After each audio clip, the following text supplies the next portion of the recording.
ஆபதாம் அபஹர்த்தாரம் தாத்தாரம் சர்வசம்பதாம் லோகாபிராமம் ஸ்ரீராமம் பூயோ பூயோ நமாம்யகம். பகவான் ஸ்ரீமன் நாராயணன் இந்த பூவுலகத்தில் எத்தனையோ அவதாரங்களை செய்கிறார். அதில் சில அவதாரங்கள் குறைந்த நேரத்துக்கே ஏற்படுகின்றன. சில அவதாரங்கள் தான் நீண்ட காலத்துக்கு இருக்கின்றன. அந்த வரிசையில் ஸ்ரீ ராமாவதாரம், ஸ்ரீ கிருஷ்ணாவதாரம் இந்த இரண்டுமே பல ஆண்டுகள் மனிதனாக பகவான் இந்த உலகத்திலே வாழ்ந்து நமக்கு வழிகாட்டின அவதாரங்கள். அதிலும் ஸ்ரீராமன் என்றாலே நமக்கு ஒரு தனி விருப்பம் இருக்கும். பெரியோர்களுக்குள்ளே ராமனுடைய கோஷ்டி என்றும் கண்ணனுடைய கோஷ்டி என்றும் பலரும் பிரிந்துதான் காணப்படுகிறார்கள். ஆழ்வார்களில் கூட குலசேகர ஆழ்வாருக்கு ராமனிடத்திலே பக்ஷபாதம், நம்மாழ்வார், பெரியாழ்வார், ஆண்டாள் முதலானவர்களுக்கு கண்ணனிடத்திலே பக்ஷபாதம். இப்படி பகவானுடைய அவதாரங்களுக்குள் ஸ்ரீ ராமாவதாரம் என்பது மிக உயர்ந்ததாக கொண்டாடப்படுகிறது.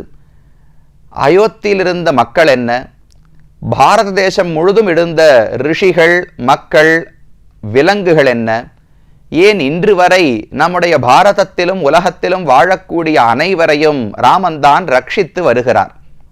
ஆபதாம் அபஹர்த்தாரம் தாத்தாரம் சர்வசம்பதாம் என்று சொல்லுகிறோம். நமக்கு எந்த ஆபத்துகள் வந்தாலும் அதை விலக்கி கொடுக்கிறார். நாம் ஆசைப்படும் செல்வங்கள், சம்பத்துகளை நமக்கு அவரே கொடுக்கிறார். அப்பேற்பட்ட ராமனை 108 திவ்யதேசங்களுக்குள்ளே பல திருத்தலங்களில் நாம் சேவித்துக் கொள்ளலாம். ராமனாகவே அந்த இடங்களில் காட்சி கொடுக்கிறார். அந்த வரிசையில் தொண்டை நாட்டு திருத்தலங்களுக்குள்ளே நாம் ஒவ்வொரு கோவிலையும் தரிசித்து வருகிறோம். சற்று முன்னால் ராமனே இருக்கக்கூடிய ஒரு திவ்யதேசத்தை தரிசித்தோம். திருப்புட்குழி என்கிற ஊரிலே விஜயராகவன் என்கிற பெயரோடு பகவான் காட்சி கொடுக்கிறார். ஜட்டாயு மகாராஜனுக்கு அந்திம சடங்குகளை செய்த ராமன் விஜயராகவன் என்று அந்த ஊரிலே அழைக்கப்பட்டார். அதைத் தொடர்ந்து மற்றொரு ராமனை தரிசிப்பதற்காக இப்போது ஒரு ஊரை வந்து அடைந்துள்ளோம். இந்த ஊருக்கு திரு எவ்வுள் என்று திருநாமம். திவ்யதேசத்துக்கான திருநாமம் திரு எவ்வுள் என்பது. ஆனால் இன்றைக்கு உலகத்தில் திரு எவ்வுள் என்று நீங்கள் வழியில் சாலையில் போய் கேட்டீர்கள் என்றால் ஒருவருக்குமே அது தெரிந்திருக்காது. திருவள்ளூர் என்றுதான் இந்த ஊர் தற்போது அழைக்கப்படுகிறது. திரு எவ்வுள் என்கிற பெயர் காலப்போக்கில் மருவி சிதைந்து திருவள்ளூர் திருவள்ளூர் என்று ஆகிவிட்டது. அந்த திருவள்ளூரில் இருக்கக்கூடிய வீரராகவ பெருமானை தரிசிப்பதற்குத்தான் நாம் தற்போது வந்திருக்கிறோம். தொண்டை நாட்டு திருத்தலங்களில் காஞ்சிபுரத்துக்குள்ள இருக்கிற 14ஐயும் சேவித்துக் கொண்டோம். அதற்கு மேல திருப்புட்குழி, திருநின்ற ஊர் என்கிற 2ஐயும் சேவித்தோம். அடுத்ததாக இந்த திவ்யதேசத்தை வந்து அடைந்திருக்கிறோம். நம்முடைய மொத்த கணக்கு 108 திருப்பதிகளினுடைய கணக்கில் 59வதாக இந்த திருத்தலத்தை நாம் அடைந்திருக்கிறோம். வீரராகவன், முன்னாடி விஜயராகவனை சேவித்தோம். தற்போது வீரராகவ பெருமானாக ராமனே சயன திருக்கோலத்திலே இந்த ஊரிலே காட்சி அளிக்கிறார். ராமன அநேகமா நின்ற திருக்கோலத்தில் தான் சேவிக்க முடியும். ஆனால் இந்த ஊரில் தனிச்சிறப்பு, இவர் சயன திருக்கோலத்திலே ராகவனாக, ரகு ரகு என்று ராமனுக்கு ஒரு முன்னோர் சூரிய வம்சத்தில் பிறந்த ஒரு அரசன் இருந்தார். அந்த ரகுவனுடைய வம்சத்தில் பிறந்தபடியாலே ராகவன் என்று பகவானுக்கு திருநாமம். அதுவும் வீரராகவன் என்கிற பெயரோடு பகவான் இந்த திருத்தலத்திலே காட்சி கொடுக்கிறார். இந்த ஊர் மிக பிரசித்தமானது. நாம திருமலைக்கு போகும் வழியிலே திருவள்ளூர் வழியாகத்தான் செல்லுகிறோம். இந்த ஊரினுடைய இடம், இந்த இடத்துக்கே வீக்ஷாரண்யம் என்று ஒரு பெயர். புராணங்களில் சொல்லும் பொழுது இதுக்கு திரு எவ்வுள் என்பது தமிழ் பெயர் தானே. வீக்ஷாரண்யம் என்று ஒரு பெயர் காணப்படுகிறது. மார்க்கண்டேய புராணத்தில் தான் கிட்டத்தட்ட 10-11 அத்தியாயங்களில் இந்த ஸ்தலத்தினுடைய மகாத்மியம் சொல்லப்பட்டுள்ளது. வீக்ஷாரண்யம் என்று ஒரு பெயர் சொல்லப்படுகிறது. புண்ணியாவர்த்த க்ஷேத்திரம் என்று மற்றொரு பெயர் சொல்லப்படுகிறது. புண்ணியம் அப்படின்னா நல்ல செயல்கள், தர்ம செயல்கள். ஆவர்த்தம் என்றால் அதை திரும்ப திரும்ப செய்வது, ரெப்படிஷன் சொல்றோம் இல்லையோ, அதைத்தான் ஆவர்த்தி, ஆவர்த்தனம்னு தெரிவிப்பார்கள். புண்ணிய ஆவர்த்த க்ஷேத்திரம்னு சொன்னால் இந்த க்ஷேத்திரத்தில் நாம் ஒரு புண்ணிய செயல், ஒரு தர்ம காரியத்தை செய்தோம் என்றால் அந்த க்ஷேத்திரம் நம்மை திரும்ப திரும்ப அந்த தர்மத்தை செய்ய வைக்குமா. ஒருத்தர் தானம் கொடுத்தார்னா அது ஒரு முறையோடு நின்று விடாமல் திரும்ப திரும்ப கொடுக்கும் பாக்கியத்தை இந்த க்ஷேத்திரம் கொடுக்குமாம். இல்லை இதெல்லாம் கூட வேண்டாம், நமக்கு தர்மம் மத்த எதுவும் அல்ல, இந்த ஊருக்கு பகவானை சேவிக்க வருகிறோமோ இல்லையோ, திரும்ப திரும்ப வந்து சேவிக்கும் பாக்கியத்தையும் இந்த ஊர் தானே நல்க வேண்டும். அதனால புண்ணியாவர்த்த க்ஷேத்திரம், எந்த ஒரு தர்ம காரியத்தையும் நின்று போக விடாமல் திரும்ப திரும்ப செய்ய வைக்கக்கூடியதாம் என்றுதான் புராணங்களிலே இந்த ஊர் சொல்லப்பட்டுள்ளது.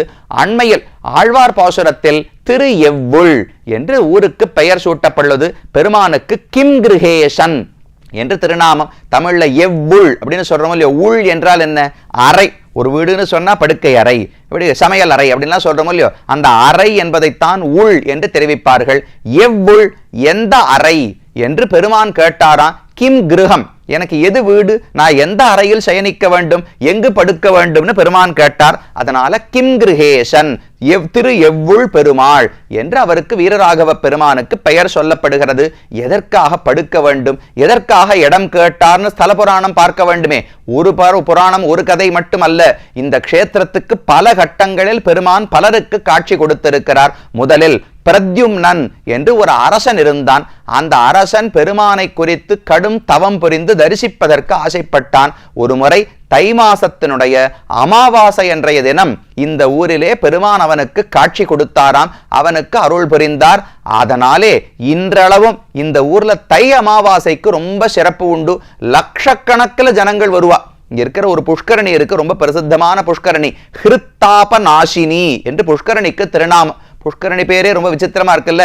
ஹிருத் அப்படின்னா நம்முடைய மனசுன்னு அர்த்தம், தாபம் அப்படின்னா கொதிப்பு என்று பொருள், நாசினி அழிக்கக்கூடியது. பொதுவா நாம ஒரு நீர்நிலையில் குளித்தோம் என்றால் உடம்புல இருக்கிற சூடெல்லாம் தனியும்னு சொல்லுவாளோ இல்லையோ, கண்ணெல்லாம் அந்த ஜலத்துக்குள்ள போய் வச்சுண்டு கண்ணை திறந்து பண்ணோம்னா கண்ணில் இருக்கிற சூடெல்லாம் போகும். உடம்புல நன்னா முழுகி குளிச்சோம்னா உடம்புல இருக்கிற சூடெல்லாம் தனியும் என்று தெரிவிப்பார்கள்.